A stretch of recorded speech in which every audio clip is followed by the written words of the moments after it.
Votre attention s'il vous plaît. Cet élément est en ligne là. Contactez-nous pour savoir s'il est aussi disponible en la langue de votre préférence. Veuillez aussi noter qu'il est en audio uniquement, dépourvu de ce fait d'image originaire. ChristeQuality.com. Les cieux sont à la portée de votre main, juste par un simple clic de la souris. Évangile-éternel.com. Conservation et partage de l'évangile éternel. En collaboration avec l'homme de Dieu, le Dr Jacques Moutombo, vous propose de suivre cette vidéo pour votre édification spirituelle. Tous les enseignements du Dr Jacques Moutombo sont disponibles sur christequality.com/jacquesmoutombo.html. Bonne édification au nom de notre commun Seigneur et Dieu Jésus-Christ. Amen. Kolo apambola moko na moko na biso. Kolo apambola moko na moko na biso. Amen. Tozali ko rendre encore action de grâce pour Nzambe bolingo. Oya pesinga na lisusu makasi. Na tango oyo ya ko se présenter liboso na ye. Tozui Marc chapitre 5.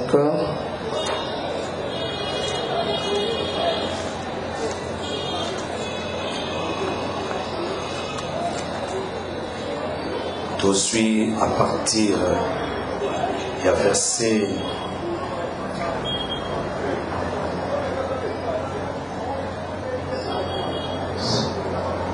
Tozui à partir du verset 27. Marc chapitre 5, verset 27, t'entendez le commandement de Jésus. Ayant entendu parler de Jésus, elle vint dans la foule par derrière et toucha son vêtement.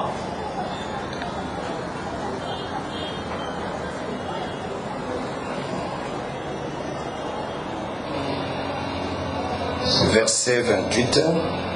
Verset 28, car elle disait, si je puis seulement toucher son vêtement, je serai guéri.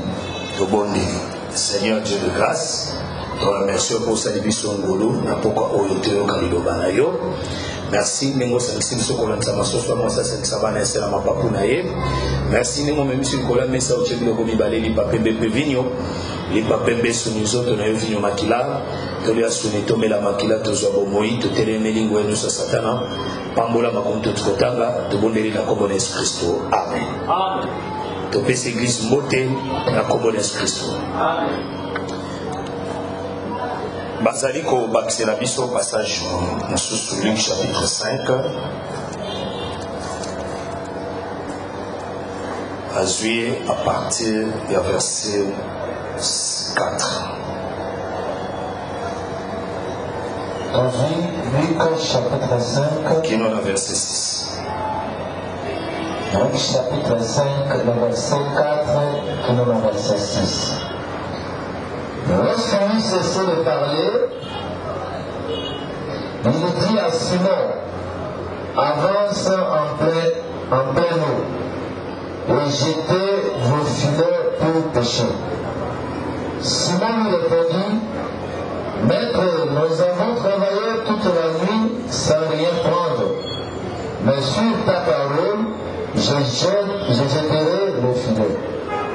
L'ayant jeté, ils prirent une grande quantité de poissons et leur filet se rompait.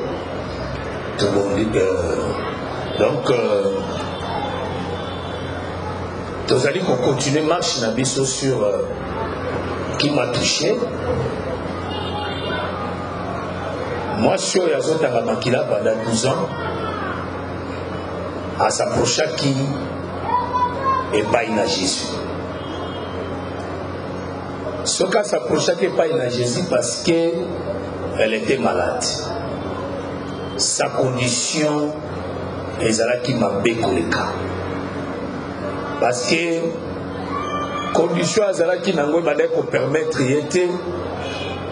à s'en sortir et pour permettre à pouvoir. yango nazolinga koexhorte na pokwa na lelo makambo mosusu po marché na bomoi ezosengaka Yesu Kristo soki Jésus te ekomarché te eza ni intelligence na yo ni makasi na yo ni relation na yo ni bacontact okoki kozala nango to mpe misolo na yo. Ça veut dire eloko moko te. Moi je crois que cette femme avait aussi des relations. Moi je crois que cette femme, les chrétiens Zolobango, elle avait des moyens. Moi je ne suis pas azaki makasi parce que malgré azaki kokende kosempirer, ça veut dire kokende kobeba. Malgré malade mais azaki kokoma makasi, mais j'ai constaté que cette femme a des qualités. Elle était toujours forte. Elle avait toujours l'espoir de vivre. Mais, situation naïe, n'a pas beaucoup battu Simba quitté. Pour Simba, il fallait qu'à Jésus Christ. Et ça n'a pas comme sous peu bon na bon moyen, il faut qu'à Jésus. Ce qui Jésus était aussi battu. L'intelligence de l'homme, ils ont fait partir aussi. Moni mutupa za mayele anepe paye asabeli na epete akesa la teste songolo azui parce qu'il est intelligent. Mususu ape na misolo na ye akasa lika musongolo parce qu'il a des moyens azui. Mais là on a ngo ebisa OK au-delà ya nyonso prise ya suka ezala de Jésus-Christ. O azali capable ya ko faire asseoir likambo na yo omona peza ke okeyo pe maele na yo suki Jésus fa ya bakisa omona okeyo omoni peza ke misolo na yo suki il faut Jésus ya bakisa omona okeyo sa relation peza suki il faut Jésus ya bakisa moni peza muta suka ya relation ye ça dit yeko soki o raté ye esili na ye biso kan tukana dossier yo naza incompétent okabo bezo binayo abia tukana dossier naza mais bezo biso ke yende liloba ya suka c'est que a wezo intervezo senga kaka Jésus Christ. Amen. Ya ona ko exhorto na poko na lo sambo yo ye o changona na mutu na yote mutu azali capable à komemela yo solution na likambo za Jésus-Christ. L'homme terrestre n'a pas la possibilité. Na moto ya mabele aza toujours faillible. Na mutu ya mabele aza toujours na ba limite. Na mutu ya mabele aza toujours na kozanga ka.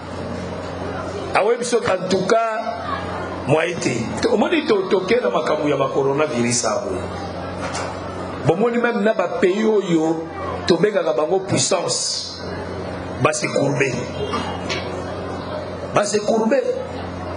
omoni peut-être baye na Afrique balobi soki biso nan bato mayeli bato bana makokia ko sala nyonso to komi na etao bongo bato bazanga tina kuna wana ba africain est-ce que bapoka ka ba déchet nyonso bapoka ka ba kolo soso mitema soso mikila soso mikila ngulu makolo babakoso ngulu est-ce que babwaka les chiens bambwa badia ce que balobi ni balobi maladie là-bas il y aura beaucoup de morts parce que ba ata na sécurité ya iloko ata mokote Dieu les a confondus. Nzamba confondre bango pour l'hôtel il a été muto azana liloba ya suke za nzambe. C'est Dieu les a confondus. Comment on a RDCT bango balobaki Afrique ta balobaki Afrique balobaki RDCT balobaki Afrique nyonso balongolaka te bakabolaki to Afrique noire Afrique blanc c'est-à-dire Algérie Tunisie Maroc te bango balobaki les Africains. Et puis nazo ebisa OK pays moko te ya Afrique et qui est à genoux par rapport à coronavirus pays ata moko te ya Afrique bake na genoux Nandemo Monisco, na Afrique, dosiango ezo kita makasi, na Afrique mobimba, ezo kita. Pour dire que muto azana liloba ya suke za nzambe. Yana ngo mutute. Muto ngo sala lo calcul. Mais muto azana calcul ya suka eza Yesu. Yo moko ngo sala ba calcul. Mais muto azana calcul ya suka eza Yesu. Voilà pourquoi il faut faire la confiance avec Panaïe. Vous avez des liquides avec Panaïe. Qui n'a pas de problème dans l'eau, n'a pas mis kakatano dans l'eau. Mouton qui couille dans ses cours du Coran, nous avons Jésus. Mouton qui est. Et ça va Jésus. Amen. Amen. C'est seulement Jésus. Mouton vous soutenez. Seulement Jésus. Donc on a espoir. Donc on a confiance. Yesu kaka. À part Jésus, mouton soit azali. À part Jésus, mouton soit okangamanaye azali. Il y a au moins cette femme, Ami Obéli, aïe par derrière. Ami Obéli, si je puis seulement toucher ses vêtements, je serai guéri. Dans maladie normale. Par là, je comprends que cette femme a s'intéressé qui n'a vêtement à Jésus. A s'intéressé. C'est-à-dire, comprenez que Bilamba est sous des ans de capacité, il y a aussi sa maladie à s'intéresser là. Nanigi lelo manière oyo ko sambela. On sambela en fonction il y a elo ko kala manko. Et puis, tu as mis les vêtements, d'abord les vêtements de Jésus. Bible bien tes maladies naïe et katani malamoko. Et memie n'a qu'au trembler. Parce que souffrance au yabike là. Babi kakatano ya kutana nango. Cette guérison instantanée. Et même malamoko qui est la crainte en Zambé. Parce que nga na ndima ke véritable guérison me mama mutu na robaka nzambe. Parce qu'en réalité, zamba tia miracle pour me mama mutu abanga yi. C'est ça. Somo moni mutu abiki na bikamo a continuer na vie à pécher. C'est que miracle ne vous tient pas dans nzambe. Soko moni mutunza mafurole les portes moko songolo et me mis en stabilité mais azo continuer ko pécher c'est que makamwale uti pas nzambete parce que ngana koya ke muto azalaki konyoko makomona pasi soka moni loboko na nzambe et kotindika davantage à s'attacher na nzambe et kotindika davantage il y a osana espoir et le Seigneur il est aussi capable de faire quelque chose dans ma vie. Il y a un autre qui n'a pas qu'on a de l'or et ayez confiance à Dieu. Yo mutoye no sambo nalika mona yo songolo nzaba kopesa oya nzaba kopesa solution. Zoka la biso na diki 5 wana verset 4 tozo mwa likanisi moko ezali wana simade tosambela. Luc chapitre 5 verset 4.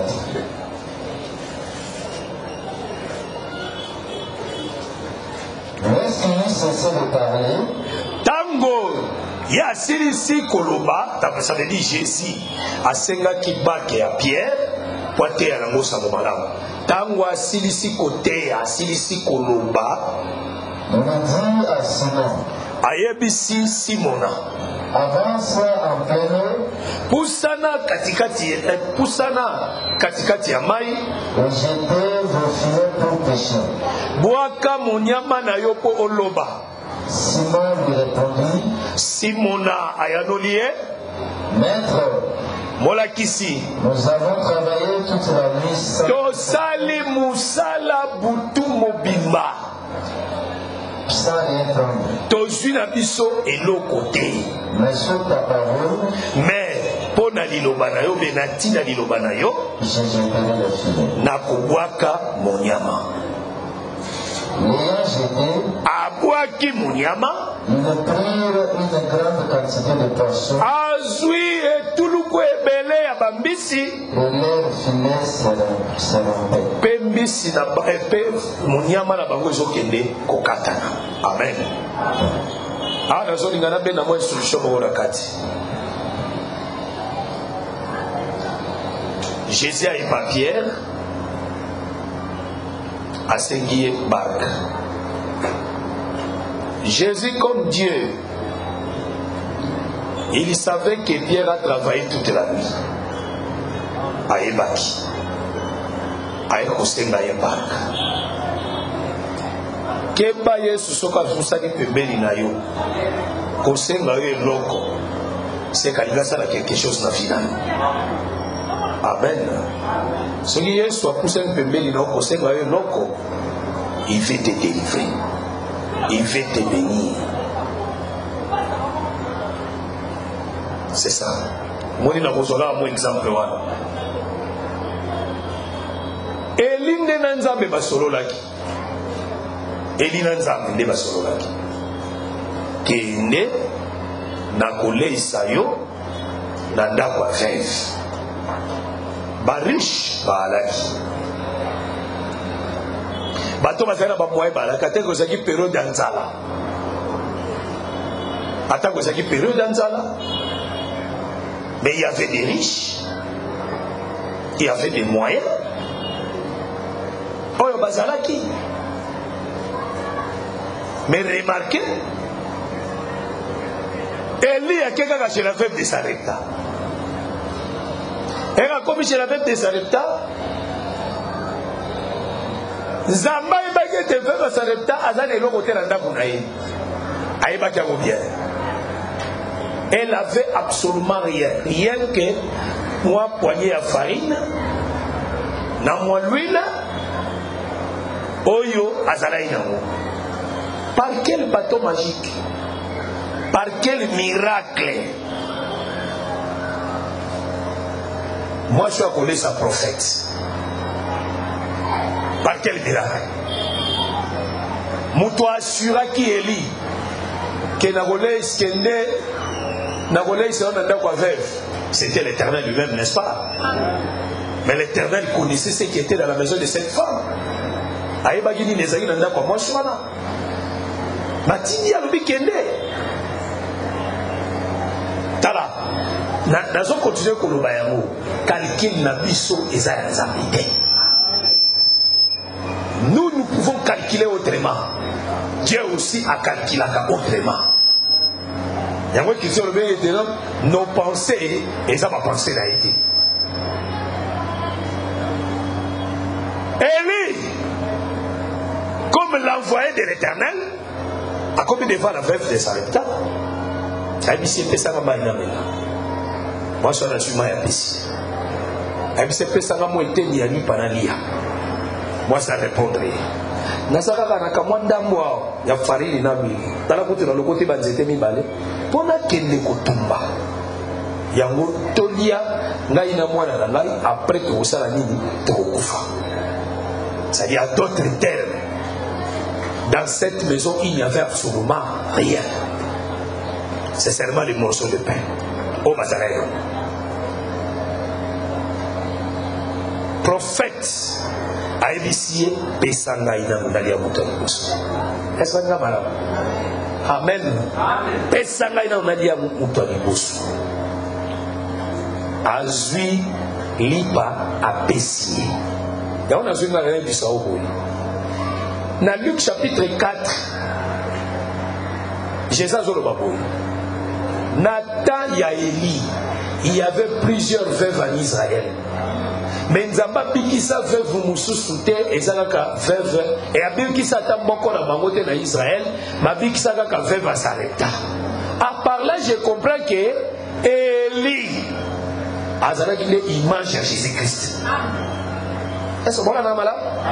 Avec des images à Jésus-Christ. Il y a des choses qui ont dit que non. Si on dit Jésus a été senga yo et loco, il veut faire quelque chose dans ta vie. Si on dit que Jésus a été senga, personne n'a loco na yo yo zalim piaker. Yo yo zalim ne loco te. Jésus a été senga yo et loco, il va créer miracle dans la vie na yo. Amen. Amen. Dans aussi maintenant le Bible, Pierre a travaillé toute la nuit à une côté. C'est que l'eau a valeur et place à Pierre et c'est là qu'il débarque. Amen. Parce que Pierre n'avait pas autre chose si ce n'est que sa barque. Dès lors, on n'est pas fait Basarepta. Basarepta n'avait pas autre chose si ce n'est que son gâteau. Nasakino. Yangwala kaka. Si on a une carte de pesa, moi pensez vous comme qui est na kati. Occupez pas Abraham. Tala nazo soki Abraham a pu melaganzambe Isaac. Mais la joie si fils était et place à Ketura. Mais la joie pas nécessité parce que Abraham après Sarah kokufa abala ki mwasi mususu na kombo ya Ketura babotine bana 6. Bana 6 wana bazalaka nde multiplication ya Isaac.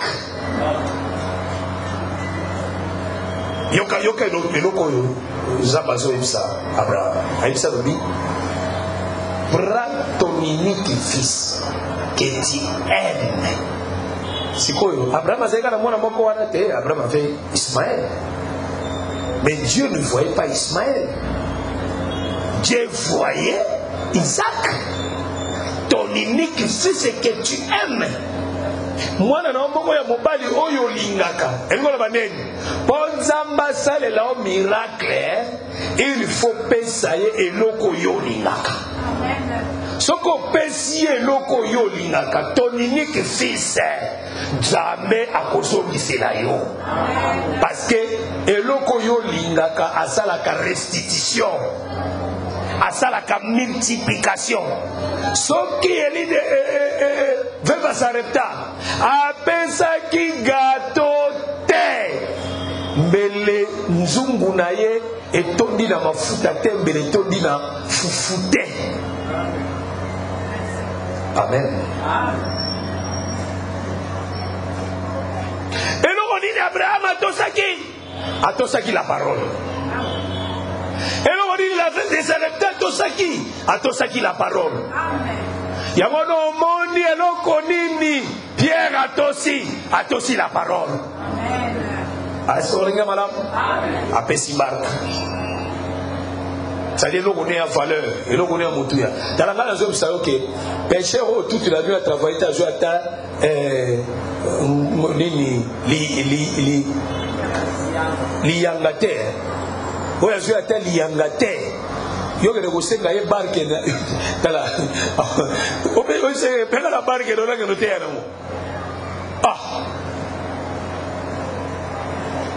Mais il a manifesté l'amour, il a donné ce que son cœur et s'attaché qu'il a. Il a donné. Tant Jésus sali musala, Jésus sepeli nangona, al sepeli ayoke lengi nangutala. Ngala je bisa oke, soko lingi ye soit pambola yo soit bomo ina yo pesai. Amen. Asala nango motema na elingi. Soko zwi bomo ina yo pesi yango Yesu, asala nango motema elingi, kolo ako restituer yo. Amen. Amen. Comment on restitue? Batebele bazo pambola mate pona nini? Parce que bazwa motema na bango bapoya kopesa. Bazwa eloko na bango ya valeur, leur amour, aboya kopesa ngo Jésus. Comment Jésus fera les miracles de la terre? Tu te fermes, ozomi kaka. Ozoboya kofungula motema pona Yesu. Ozoboya ko s'attacher pona Yesu. Ozoboya ko mikanga pona Yesu. Et puis, nous allons croire que C'est Jésus qui connaît les secrets du miracle. Il y a un miracle.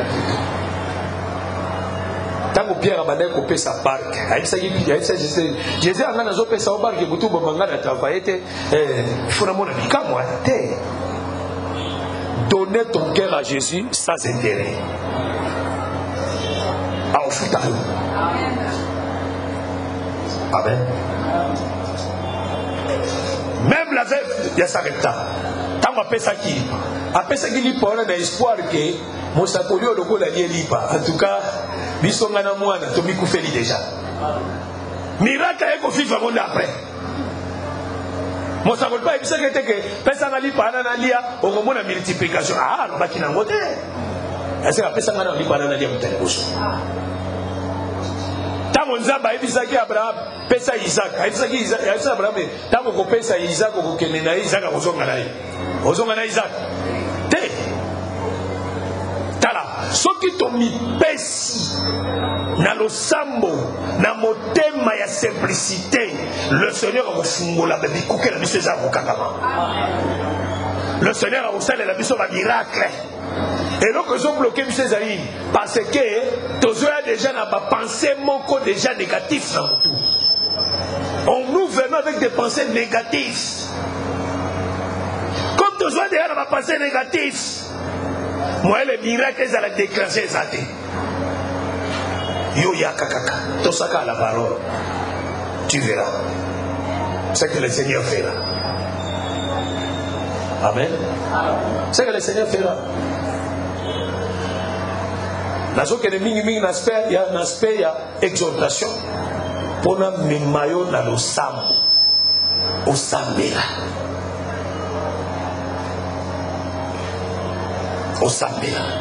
yoka tant si c'est ça la musala wana Pierre bazana Pierre na kati pour Pierre aiba ko mema barke na bazana ina kati tant si ici pas na ebisa lobi pour ça nesika maizali mingi kusana na mwa ba place à Mouzindo wala kusana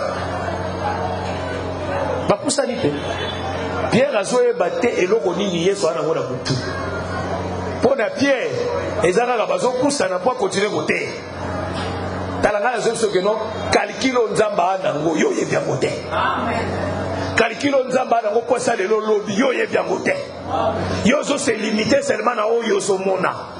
Mais na o ezali boso na yo oyebi na yo te na o nzamba zo bongisela yo oyebi na yo te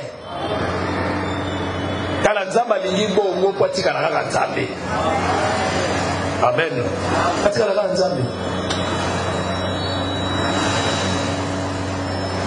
ya bwana azemse pusana pembeni kota pusana wa musika mai est-ce que mai ezebele là où il y a beaucoup d'eau. Il n'est pas évité que l'objectif fini soit là. Objectif fini soit là. Yangwana bonne la nzambe. Nzamba kideo na nzela ya malamu. Na nzela ni pa boli atala likaboli ngosala. Na mbongo moko lingo sala. Na dossier moko lingo sala. Yoka kavoya nzambe. Amen. Tika nzamba kambayo, tika nzamba orienté yo, tika nzamba dirigé yo, tika nzamba conduire yo. Bapusani, bapusani. Ndesikoyo tangu Jésus a dit que ça Pierre, mais Pierre a comprendre pourquoi bapusani na musido ya mai. Aïsie boaka munyama na yo. Au péché. Les pères à son ici a dit, ah, maître, nous avons travaillé toute la nuit sans rien prendre. Ça veut dire, et si quand il y a des maquillés wana, et ça parce que Pierre passe à comment qui wana qu'on a pêche. Parce que comme à la place wana te, bah oui, pour avoir la coma qui c'est déjà parce que nous sommes Pierre à sa coma qui déjà. Amen. À ça ça l'aide à mousser à la place wana. Il y a moi qui s'est dit, maître, nous avons travaillé toute la nuit. Tout ça, les présents, nous allons tout mobimba. Place où nous avons travaillé toute la nuit. Alors, il dit, sans rien prendre. Amen. Sans rien prendre. Talangana koye biso ke eloko kaka moko wana ko échouer nango pour travailler ki yo moko. Mais soki Jésus a na kati, kaka eloko moko wana réussite ko sa na kati. Kana même eloko wana. On le dit que non, quand eloko na sina échouaki, pour Yesu azalaki te. Alors on s'appelle qui pour Pierre était souple, très souple. À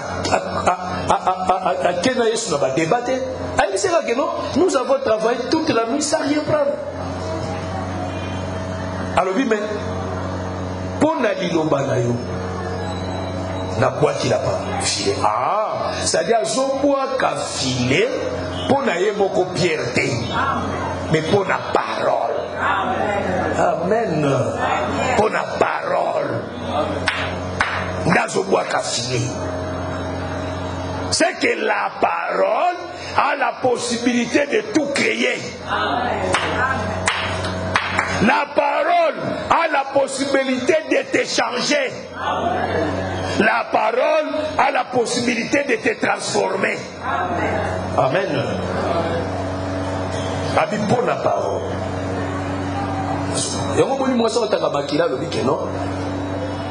Si je puis seulement toucher ces vêtements, je serai guéri. À ce que le vêtement ici, c'est aussi la parole. C'est aussi la parole. Toucher ici, c'est manifester la foi. Et ça manifester la foi. Ce côté la foi na liloba na nzambe. Liloba na nzambe eza na makoki ya ko créer bisika o ezala kité. Chaka foi na liloba na nzambe, c'est tout. Chaka foi na liloba na nzambe.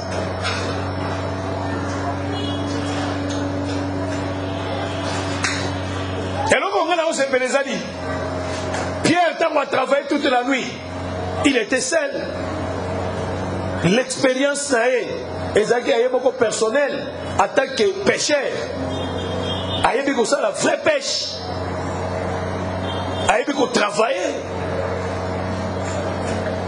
Mais expérience comment il a souka. Azaki est mon côté. Azaki n'a pas associé Jacques na Jean. Bana ya Zébédée. Azaki travaillé ensemble. Et que tu as vu qu'ils avaient ses associés. Azaki n'a pas associé Oh, Azaki n'a expérience ya pêche. Tu peux avoir l'expérience et l'autre songolo. On dit que ceux qui n'ont na réussir. Mais on met qui peut imiter. On met qui peut imiter. Parce que ça période ligne. Parce que ça période ya moulili. Amen. Période ya boutou. Ça période ya boutou. Période ya boutou, ça période de ma paix. La nuit comme la loi, un temps de la loi, période d'abouteux, c'est période de ma paix, et ça période de confusion, et ça période d'échec, et ça période où ils ont régné, et ça période où en foutumé ça ma casse. Et ça période où les choses ne marchent pas. Bitumba. Et ça période où il y a Moutougnon sous a bloqué. C'est la nuit. Tu peux tout faire. Tu peux mettre tout en batterie. Nyon soit marche. Mais aussi batterie. Amen. Et aussi batterie. Et aussi batterie. On moulili les a rappelé manque à foi. Manque à foi ils a rappelé moulili. Parce que nous croyons que le temps de la nuit, la foi ils a qui n'attend tout. Parce que le frère a travaillé, n'a jamais l'autre. Les attentes il y a effort de l'homme. Nous avons forcé.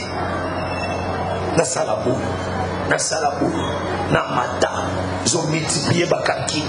Zo multiplier bakalki. Zo multiplier bakalki. Na salaboui. Na salaboui. Na salaboui. Osa motuna motuna. Bongo abapagano bazo sala kezo sima ndenge. Bongo biso bana na Nzambe foka bitumba. Oui. Obi bengi bio obi mwana na Nzambe. Mwana na Nzambe va toujours te combattre. Amen.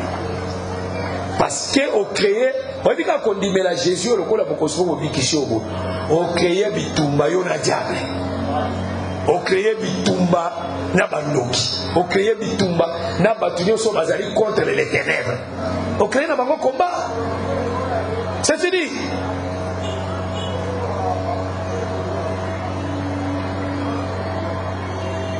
Amen.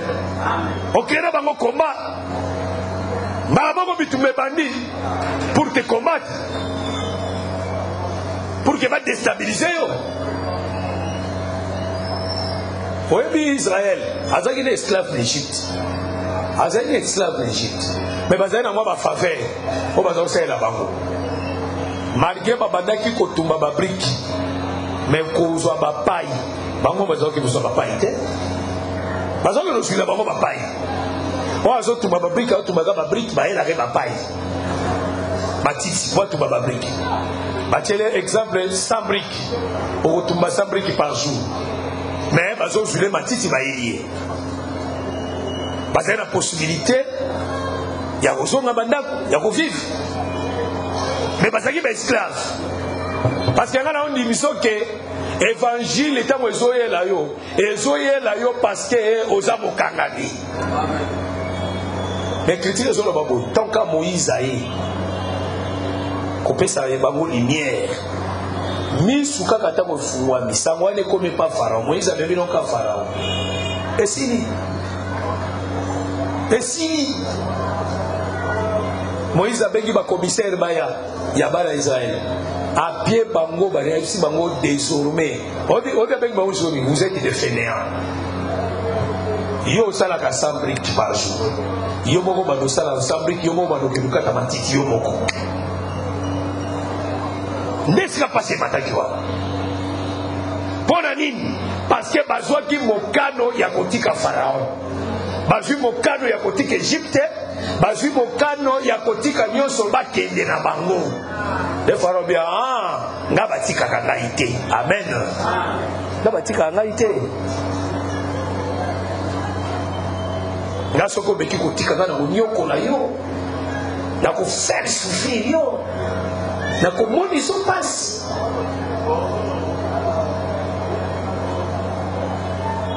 Obi ba commissaire bazon même pas Moïse, même si Moïse yo Moïse ozwi mbeli otie na maboko ya Pharaon pour Pharaon aboma biso. Yasa Moïse azwaki mbeli ke pesa Pharaon aboma ba bango. Mbeli wana eza souffrance que à cause ya parole na yo, à cause ya message na yo ke to bima ne OK. Ndiango souffrance comme les biso. Mikakata comme les biso.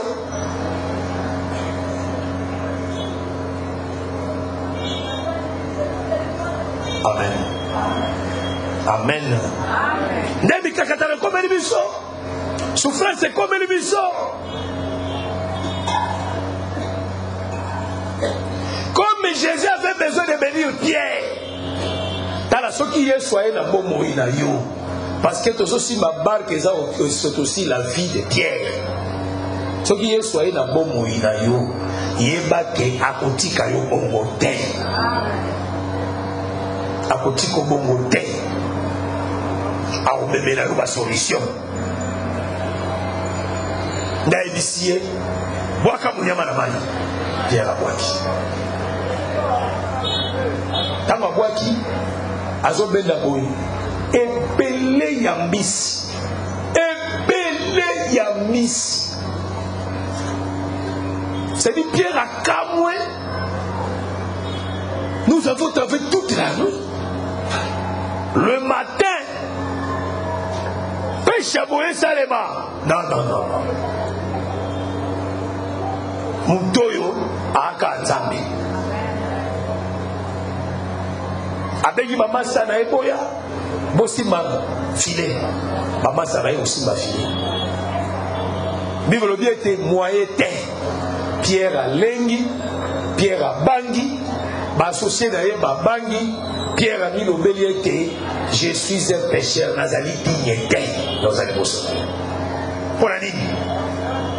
Parce que Jésus a démontré qu'en dehors de lui, nous devons tous fatalité. Donc on a dit qu'on quitte ce qu'on veut.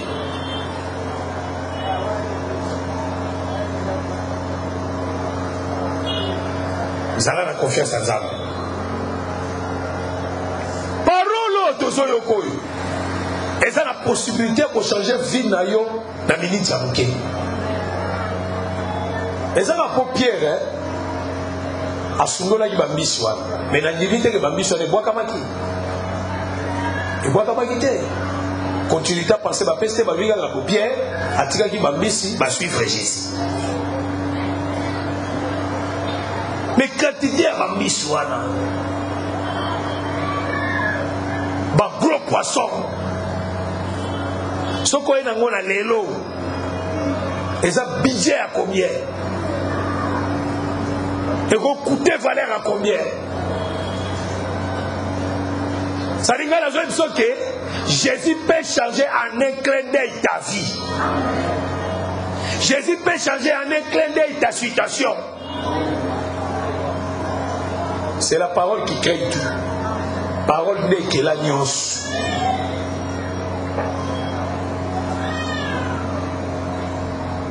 Parole est là banyama. Parole est là bamisi. Parole est là banzete. Parole est là moi. Sans aminzoto. Et que là diloko nyos, c'est la parole. Ça dit parole ce qu'il y a bon moinayo et qu'on crée nyoso et bebaki. Nyoso bande ko simbate nzamba na makoki o créer ngo. On a dit ça OK. Ayez confiance à Dieu. Vous avez la confiance en ça. Vous avez la foi. Vous avez l'espérance. Ato échouaki. Ato mekaki simakite. Cette fois-ci, tentez l'expérience de Jésus-Christ. Amen. Ato mekaki kopo esimbite. Omekyo esimbite. Omekyo esimbite. Omekyo esimbite. Omekyo esimbite. Tentez l'expérience de Jésus-Christ. Tentez l'expérience. Le chemin de la bénédiction, c'est un processus. Il y a pas de la foi. Chemin de la bénédiction.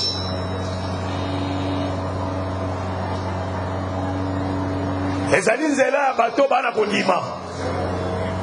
Zela wana. Soko zali na kondima te. Ezaka nzela oyo pour échouer. Soko zala kondima te. Ils allaient renouveler à ma vainqueur. Amen. Ils allaient renouveler à ma vainqueur. Ils allaient renouveler à bateau, à ma longi. Il y a bateau, à un espoir.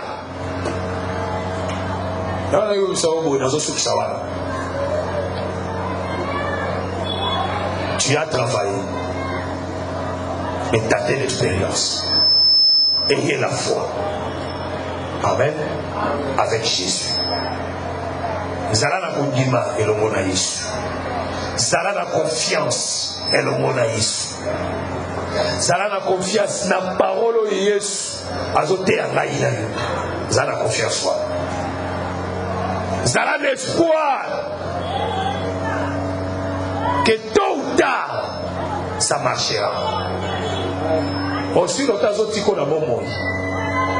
Aussi longtemps azali kopeso makasi. Yebaka yango. A peso solution. Amen. Amen. A peso solution. A peso solution. Asenga na ondima. Soki nzambo kangami na ye. Soki nzambo vandeli liloba na ye. On me dit démarche. Yoka Pierre n'est pas solo. Abi, nous avons travaillé toute la nuit. Ça les a nous désespoir. Les a nous désespoir. Après le billing, sinon à ta parole, je jette le filet. Bon, tant on est à croire y a foi, à boire qu'à filer, tia benda, c'est aussi le travail. Amen. Et à Moussala. Moussala les a gâtés au bandit, les noms balamoko, pas et fouki balamoko te. C'est tout un processus. Ça peut faire 2 ans, ça peut faire 5 ans, ça peut faire 10 ans. Mais quand on a dit ok, ceux qui déjà ont passé le beau qu'on a dit Kamunayo et qui est dans son cas. Après le loco de salami, pam pam. Mais c'est un travail. On soit filé, on la doute, on boit qu'à filer, mais c'est à côté. C'est la quantité où ils ont démodé pour filer comme qu'on passe au cas.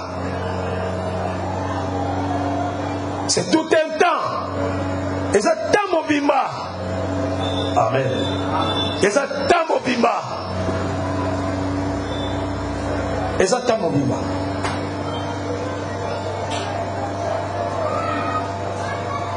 Problème est allié. Problème est allié. Tout bois qu'à filer. Amen. Bois qu'à filer. Posez à ta foi. Travailler. Travailler. On m'a dit que la confiance pour l'année. Nazaka confiance. Le col a tout suite au bois qui filait. Qui est la parole. Kolo yemuka azoke kokotsa ba misi na kapito yemoko akokokisa yango. Azoke kokotsa ba misi. Amen. Pour ba misi tango bakoti, mutu akotisa ki ba misi na kati ya filet za Pierre te. Pierre a sali seulement l'acte, mais Jésus il fallait que Jésus boit que le filet yemoko. Ainsi que Pierre vanda, na zo boit que le filet. Allez, na ko bende ro ba misi yo jusqu'à ba misi non.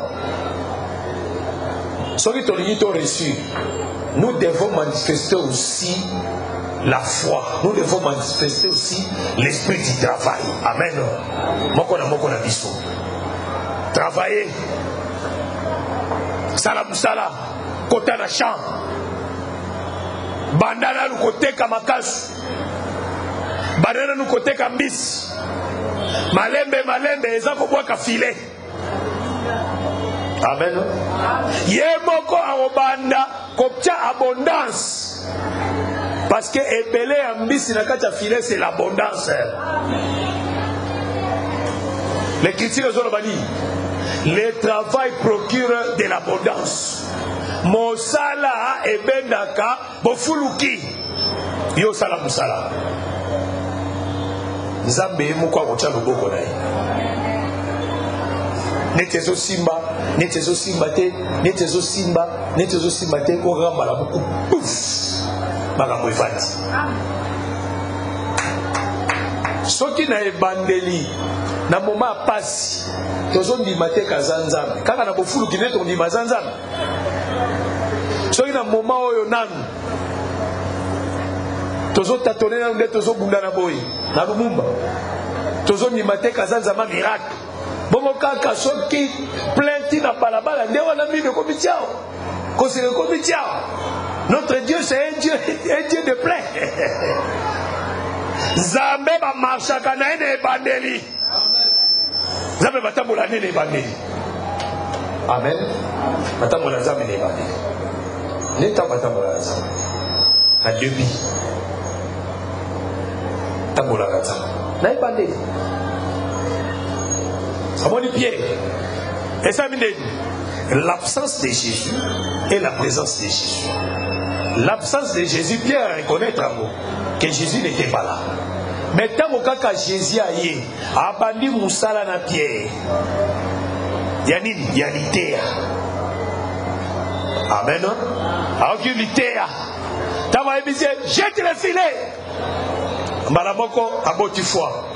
Abi natina liloba na yo nazo mwaga munyama. Musala mususu ebati. Dès le début azala nous nelo côté ni miss ni lianga ana été mais à sa beauté confiance. À sa beauté confiance. Ça dit nenga boka abika je jette le filet. Nenga boka ki filet wana. Ye boko zo ebate est-ce que ko kangambisi to kangambisi te. Mais problème nanga lokolo robina boka na kobuaka. Confiance wana. Amen. Ya utabo na ngona nzambe. Confiance wana. Ya usana ngona nzambe. Ndela lingi lelo la tango na kati na yo. Amen. Confiance wana utabo na nzambe. Confiance.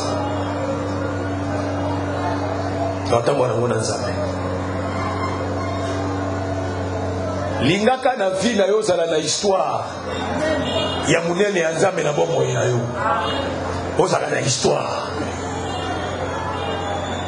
lingaka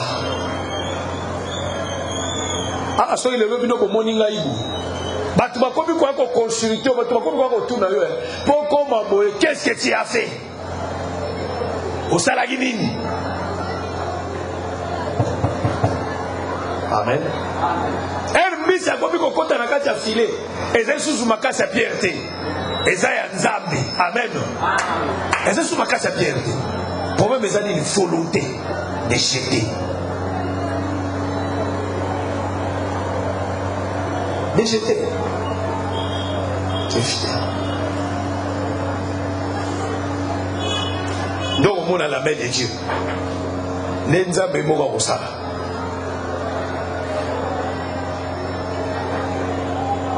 J'ai conclu pour dire ceci. Pierre, Jésus a choisi des barques à Pierre à travailler dans l'eau. Mais Pierre tango mbisi tondi na filet azoko kobenda te abengi barke mususu aba associé na ye ozaki Jean na Jacques bana ya Zebede abengi bango baya kosunga ba osunga abengi bango boya baye po basunga Nazata na prophétie kunate. Les lots vraiment dans une exhortation, dans une prophétie dans le côté. Pas quoi associer. Nazota c'est que l'ipamboli na yo peut bénir aussi les autres. La manière où Dieu te bénira, d'autres personnes bénéficieront de ta bénédiction. Amen. C'est que beaucoup abîmés sont bois munga moko. Yesu pa ye apamboli oyo na sima ko pambola oyo ipamboli oyo ekokita pe place mosusu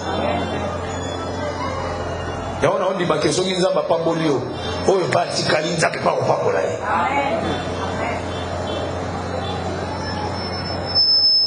C'est ça.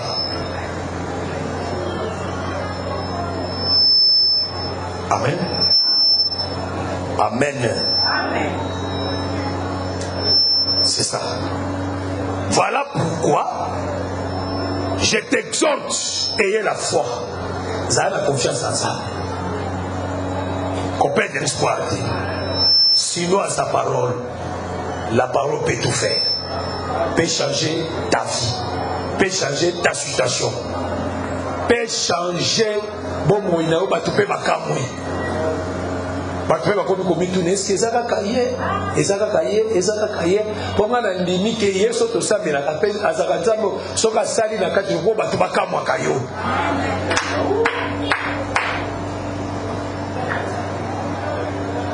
Omoni muto abimaki na cimetière de Bonia Kakadara tango kangolami Bible biki azongi na bon sens na ye akina ko fanda avanda ki bakuti avandi alati bilamba bato avili tango baye o baye bakiye babangi balobi Jésus non kozana kata biso ate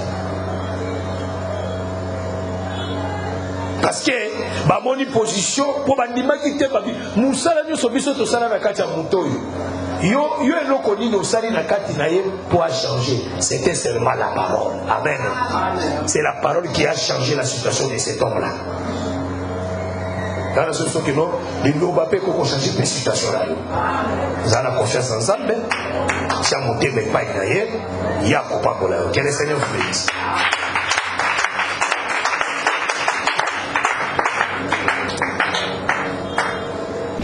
Merci d'avoir suivi ce message et que Jésus-Christ vous bénisse.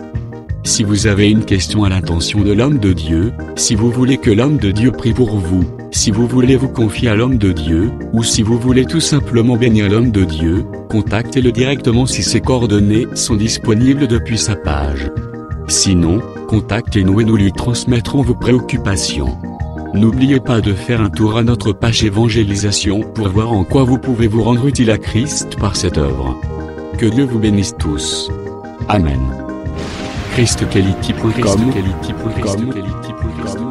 Les cieux en un clic de la souris. Évangile-éternel.com. Le site de l'Évangile éternel. Christ et Quality Fondation, équilibrer la manne ramassée dans le désert de sorte que chacun ait un numère.